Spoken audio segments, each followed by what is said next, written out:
विद्यार्थिनः दर्शकगणाः च ह्यः वयं पठितवन्तः तत्पुरुषसमासः, द्विगुसमासः, कर्मधारयसमासः च। अद्य वयं पठिष्यामः बहुव्रीहिसमासः, बहुव्रीहिसमासस्य भेदः, समानाधिकरणबहुव्रीहि, व्यधिकरणबहुव्रीहि, द्वन्द्वसमासः, द्वन्द्वसमासस्य भेदः, इतरेतरद्वन्द्वसमासः, समाहारद्वन्द्वसमासः, एकशेषद्वन्द्वसमासः, पश्चाते द्वन्द्वसमासस्य नियमाः। अथ बहुव्रीहिसमासः। प्रायेण अन्यपदार्थप्रधानो बहुव्रीहिश्च। समस्तपदाः अन्यपदस्यार्थे प्रयुक्ताः बहुव्रीहिः। बहुव्रीहिशब्दस्य अर्थः एव वर्तते बहुव्रीहिः यस्य पार्श्वे अस्ति स बहुव्रीहिः। बहुव्रीहि तत्पुरुषो भेदं वर्तते। यथा पीतम् अम्बरम् इति तत्पुरुषः समासः, पीताम्बरः पीतम् अम्बरं यस्य सः इति बहुव्रीहिसमासः।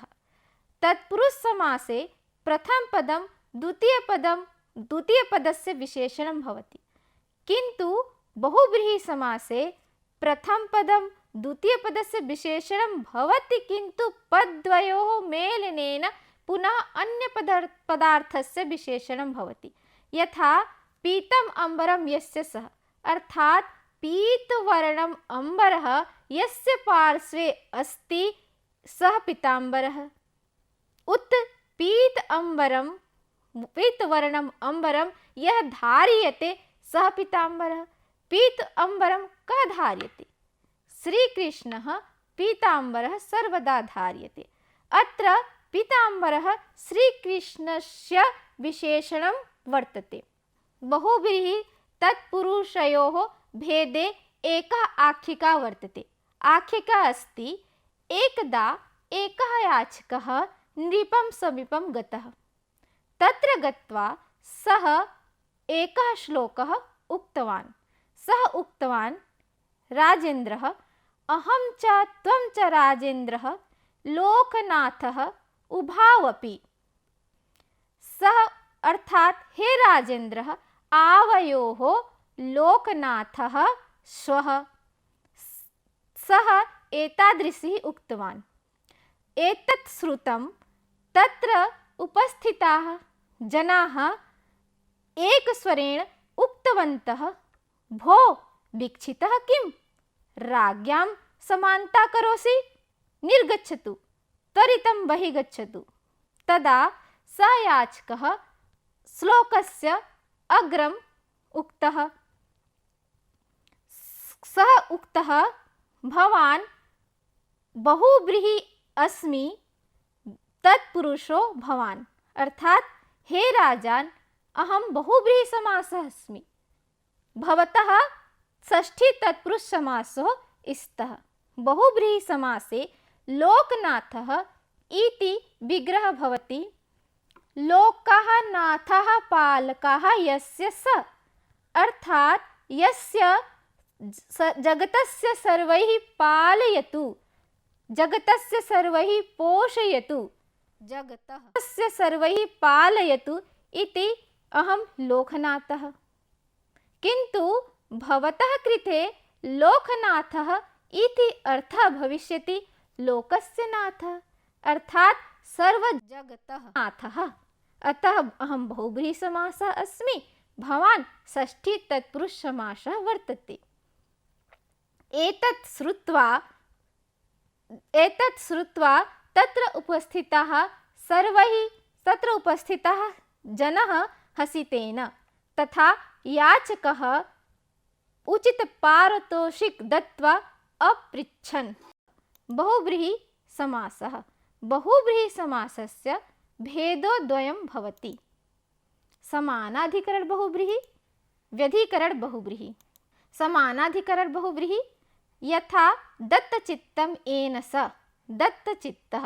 अत्र समस्तपद प्रथमान्तः वर्तते, अतः अत्र समानाधिकरणबहुव्रीहि समासः स्यात्। व्यधिकरणबहुव्रीहि, एकं पदं प्रथमान्तः अपदं च षष्ठ्यन्तं सप्तम्यन्तं वा भवेत् तत्र व्यधिकरण बहुव्रीहि समासः स्यात्। यथा चक्रपाणौ यस्य सः, अत्र प्रथमपदं चक्रं प्रथमान्तम् अस्ति तथा द्वितीयपदं पाणौ षष्ठ्यन्तम् अस्ति। एतादृशी अग्रिमुदाहरणं वर्तते चन्द्रः शेखरः अस्य सः चन्द्रशेखरः। निष्ठा निष्ठान्तं बहुव्रीहौ पूर्वं स्यात् अर्थात बहुव्रीहि समासे निष्ठा प्राक् प्रयोगः भवति। यथा युक्तयोगः येन सह। अस्मिन् उदाहरणे युक्तः षष्ठान्तम् अस्ति अतः अस्य पूर्वं प्रयोगः अभवत्। अत्र समासं भुक्त्वा युक्तयोगः अभवत्। बहुव्रीहि समासस्य विग्रहे यत् शब्दस्य कापि विभक्ति भवति। द्वितीया समानाधिकरण बहुव्रीहि। यस्मिन् समासे विग्रहे यत् शब्दरूपस्य द्वितीयान्तमनुसारेण विग्रहः भवति सः द्वितीया समानाधिकरण बहुव्रीहि समास वर्तते। यथा प्राप्तम् उदकं यं सः प्राप्तोदकः अर्थात ग्रामः। एतादृशी आरूढः वानरः यं सः आरूढवानरः अन्यार्थे वृक्षः। तृतीया समानाधिकरण बहुव्रीहि समासः। यत्र यत् शब्दरूपस्य विग्रहः तृतीयान्तानुसारेण भवति तत्र तृतीया समानाधिकरण बहुव्रीहि समासः वर्तते। यथा दत्तं चित्तं येन सः दत्तचित्तः अर्थात शिष्यः। जितानि इन्द्रियाणि येन सः जितेन्द्रियः अर्थात पुरुषः। चतुर्थी समानाधिकरण बहुव्रीहि समासः। यत्र यत् शब्दरूपस्य विग्रहं चतुर्थ्यन्तमनुसारेण भवति तत्र चतुर्थी समानाधिकरण बहुव्रीहि समासः भवति। यथा दत्तं धनं यस्मै सः दत्तधनः अर्थात ब्राह्मणः। उपहृतः पशुः यस्मै सः उपहृतपशुः अर्थात रुद्रः। पंचमी समानाधिकरण बहुव्रीहि समास। यत्र यत् शब्दरूपस्य विग्रहः पंचमी अन्तेन अनुसारेण भवति तत्र पंचमी समानाधिकरण बहुव्रीहि समासः भवति। यथा उद्घृतम् ओदनं यस्याः सा उद्घृतोदनम् अर्थात स्थाली। निर्गतं धनं यस्मात् सः निर्धनः। षष्ठी समानाधिकरण बहुव्रीहि समासः। यत्र यत् शब्दरूपस्य विग्रहः षष्ठ्यन्तमनुसारेण भवति तत्र षष्ठी समानाधिकरण बहुव्रीहि समासः भवति। यथा लम्बौ कर्णौ यस्य सः लम्बकर्णः अर्थात गन्धर्वः। पीतम् अम्बरं यस्य सः पीताम्बरः अर्थात श्रीकृष्णः। सप्तमी समानाधिकरण बहुव्रीहि समास। शब्दरूपस्य विग्रहः सप्तम्यन्तमनुसारेण भवति तत्र सप्तमी समानाधिकरण बहुव्रीहि समासः भवति। यथा वीरापुरुषः यस्मिन् सः वीरपुरुषः। बहुव्रीहि समासस्य किञ्चित् नियमाः वर्तन्ते। न्योस्त्यर्थानां वाच्यो वा चोत्तरपदलोपः अर्थात न्य तथा प्रादि उपसर्गेण सह समस्यते तर्हि उत्तरपदस्य विकल्पेन लुक् भवति। अर्थात न्य अथवा प्रादि कोऽपि उपसर्गस्य यदि संज्ञया सह समासः भवति तर्हि तस्य उत्तरपदस्य विकल्पेन लोप्यते। यथा प्रपतितानि पर्णानि यस्मात् प्रपर्णः। यदा लोपः भवति तदा प्रपर्णः समासः भवति। यदा लोपः न भवति अर्थात अभावपक्षे प्रपतितपर्णः भविष्यति। एतादृशः अविद्यमान पुत्रः यस्य सः अविद्यमान पुत्रः अपुत्रः वा लोपः भवति तदा अपुत्रः भविष्यति। लोपः न भवति तदा अविद्यमान पुत्रः समासः भवति। अस्मिन् क्रमे अग्रिमसूत्रः वर्तते तेन सहिते तुल्ययोगे सः तथा तृतीयान्तसंज्ञायां सह समस्यते बहुव्रीहि स्यात्। यथा राधिकया सह इति स राधिकः। सः राधिका अर्थात श्री कृष्णः। सीतया सह इति स सीतः अर्थात रामः।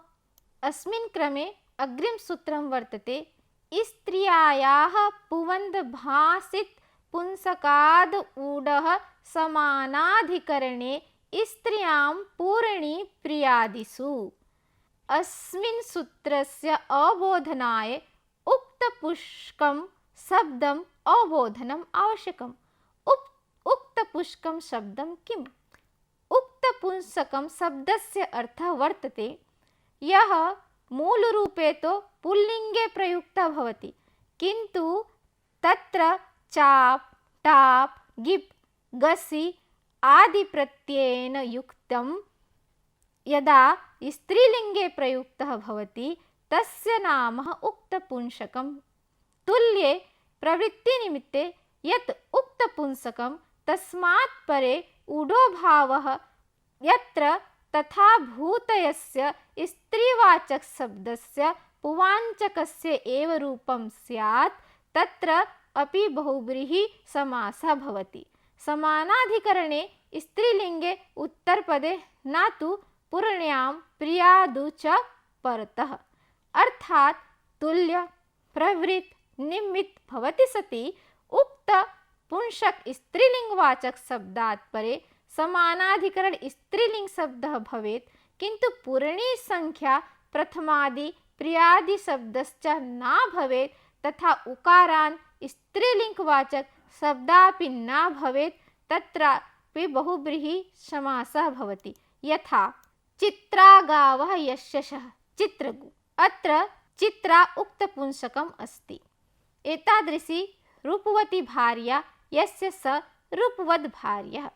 अस्मिन् उदाहरणे प्रथम पदम् उक्तपुंसकम् अस्ति, तथा उत्तरपदं भार्या समानाधिकरण स्त्रीलिंग शब्दादि अर्थते। अतः उक्तपुंसकं स्त्रीलिंगवाचक रूपवती शब्दस्य पुल्लिङ्गे परिवर्तनं भूत्वा रूपवद् अभवत्, तथा समासं भूत्वा रूपवत् भार्या अभवत्। गंगा भार्या यस्य स गंगा भार्या, अत्र गंग भार्या न अभवत्, कारणं गंगा शब्द उक्तपुंसकं न अस्ति। गंगा शब्द नित्य स्त्रीलिंगवाचक शब्दः वर्तते। बामोरुह भार्या यस्य स समासः भूत्वा बामोरुह भार्या अभवत्, बाम भार्या न भवत्, कारणं बामोरुह शब्दे उड् प्रत्ययः अस्ति। यदि प्रथम पदं कस्यापि नाम पूर्णी संख्या इकारान्तवाची जात्यादः नाम स्यात् तर्हि पूर्वपदं पुल्लिङ्गे न भवति। यथा दत्ता भार्या यस्य सः दत्ता भार्या, अत्र दत्ता नाम वर्तते, अतः अत्रापि दत्ता पुल्लिङ्गे दत्त न अभवत्। एतादृशः एव पंचमी भार्या, अत्र पंचमी संख्यावाची वर्तते। सुकेशी भार्या, अत्र सुकेशी इकारान्तवाची वर्तते। शूद्रा भार्यः, अत्र शूद्रा जातिवाचक वर्तते।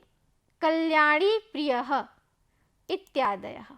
बहु विरहौ सक्थक्षणोः स्वाङ्गात् शच्, स्वाङ्गवाची सक्ति अक्षि अन्तात् बहुव्रीहे शच् अप्रत्ययः स्वात्। स्व अंगस्य वाची सक्ति अच्छि अन्तात् बहुव्रीहे सच् अः प्रत्ययः भवति। यथा दीर्घे सक्थिनि यस्य सः दीर्घसक्तः, जलजे इव अक्षिणिः यस्य सा जलजाक्षी। बहुव्रीहि समासस्य अंतर्गते अग्रिम सूत्रं वर्तते द्वित्रिभ्यां षमूर्धनः, अर्थात बहुव्रीहि समासे द्वि त्रि परे मूर्धनः समासान्तस्य ष अप्रत्ययः भवति। द्विमूर्धः, द्वौ मूर्धनौ यस्य शः त्रिमूर्धः, त्रयः मूर्धनौ यस्य शः त्रिमूर्धः। अस्मिन् क्रमे अग्रिम सूत्रं वर्तते अन्तर्बहिर्भ्यां च लोमनः। बहुव्रीहि समासे अंतर बहिस् आभ्यां परे लोमनः समासान्तस्य अप्रत्ययः वर्तते। यथा अन्तः लोमानि यस्य स अन्तर्लोमः, बहिः लोमानि यस्य स बहिर्लोमः। बहुव्रीहिसमासस्य अन्तर्गते अग्रिमसूत्रं वर्तते पादस्य लोपो हस्त्यादिभ्यः। बहुव्रीहिसमासे हस्त्यादिवर्जितात् उपमानात् परस्य पादशब्दस्य लोपः वर्तते। यथा व्याघ्रपात्, व्याघ्रस्य इव पादो यस्य यः व्याघ्रपात्। संख्यासु पूर्वस्य संख्यावाचकश्च सुश्च शब्दस्य पूर्वे भवति सति पादस्य अलोपः भवति। यथा द्विपात्, द्वौ पादौ यस्य शः, सुपात्, शोभनौ पादौ यस्य शः। उद्विभ्यां काकुदस्य, अर्थात उद्विभ्यां परे काकुदस्य अन्तात् अलोपः भवति। यथा उद्गतं काकुदं यस्य सः उत्काकुत्, विगतं काकुदं यस्य सः विकाकुत्। अग्रिम सूत्रं वर्तते पूर्णात् विभाषा। पूर्णाद् परे काकुदस्य अन्तात् अलोपः भवति। यथा पूर्णं काकुदं यस्य सः पूर्णकाकुत्। इदानीं द्वन्द्वसमास विषये पठिष्यामः। द्वन्द्वसमासः, द्वन्द्वसमासः किं? प्रायेण उभयपदार्थप्रधानो द्वन्द्वसमासः। अत्र पद्द्वयोः प्रधानो वर्तते। च अर्थेऽपि द्वन्द्वसमासः भवति। अनेकं सुबन्तं च अर्थे वर्तमानं वा समिष्यते स द्वन्द्वः। अर्थात यदि द्वयो अथवा द्वयाधिक संज्ञाम् अव्ययेन सह समासः भवति तर्हि द्वन्द्वसमासः कथ्यते। द्वन्द्वसमासः त्रिधा भवति। प्रथम इतरेतरद्वन्द्वसमासः, द्वितीय समाहारद्वन्द्वसमासः, तृतीय एकशेषद्वन्द्वसमासः। इतरेतरद्वन्द्वसमासः, इतरेतरद्वन्द्वसमासः किम्? इतरेतरद्वन्द्वसमासे द्वे संज्ञे प्रधानत्वं भवति। यदा समासस्य प्रत्येकसंज्ञा स्वकीय अस्तित्वं स्थापयति तदा इतरेतरद्वन्द्वसमासः भवति।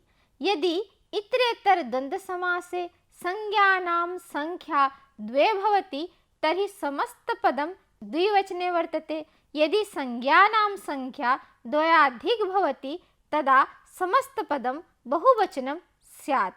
यथा रामश्च लक्ष्मणस्य रामलक्ष्मणौ, अत्र समस्तपदं द्विवचने वर्तते।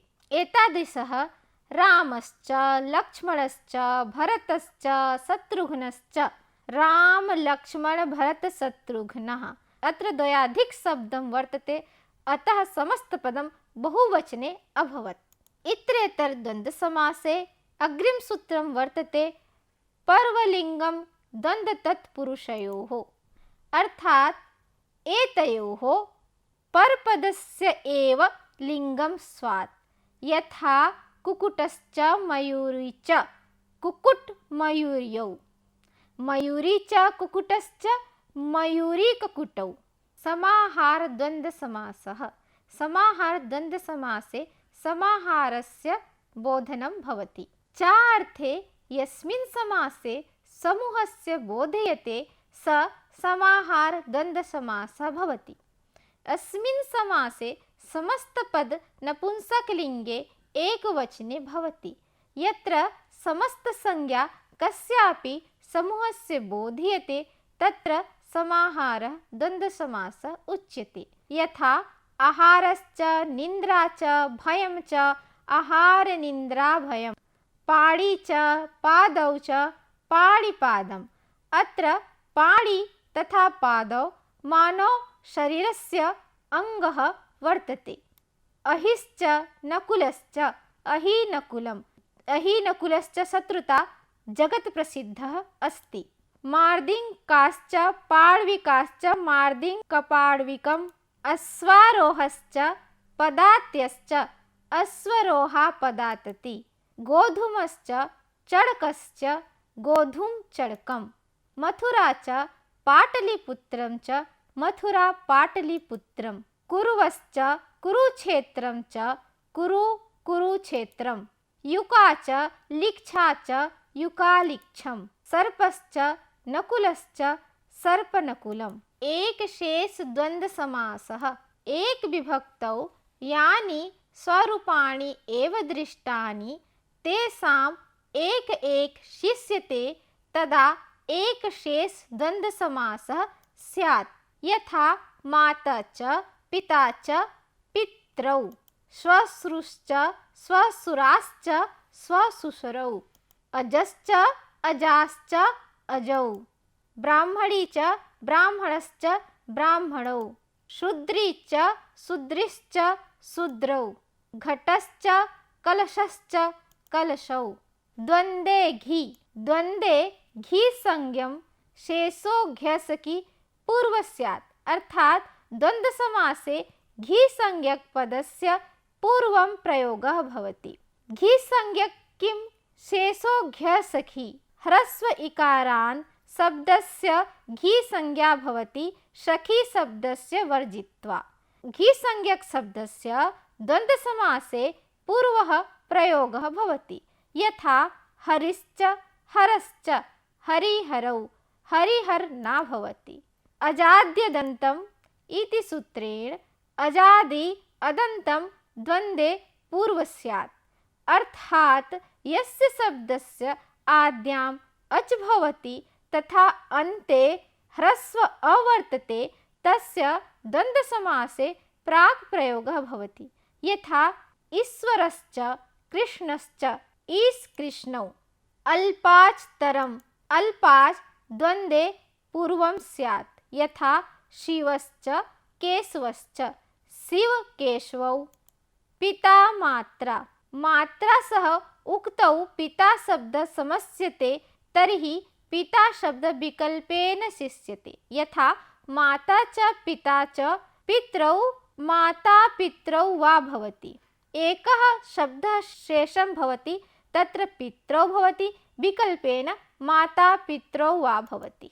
अद्य वयं बहुव्रीहिसमासः, बहुव्रीहिसमासस्य भेदः, समानाधिकरण बहुव्रीहिः, व्यधिकरण बहुव्रीहिः, द्वन्द्वसमासः, द्वन्द्वसमासस्य भेदः, इत्येतर द्वन्द्वसमासः, समाहार द्वन्द्वसमासः, एकशेष द्वन्द्वसमासः विषये पठितवन्तः। अद्य समास प्रकरणं समाप्तः जातः। प्रिय विद्यार्थिनः, यस्मिन् युगे जनानां समयाभावः वर्तते, अल्पसमयेन अधिकं प्राप्तुम् इच्छ्यते, एतादृशः समासेन अल्पशब्देन अल्पसमयेन अधिकं वक्तुं शक्यः। अतः समासस्य महती उपयोगिता वर्तते।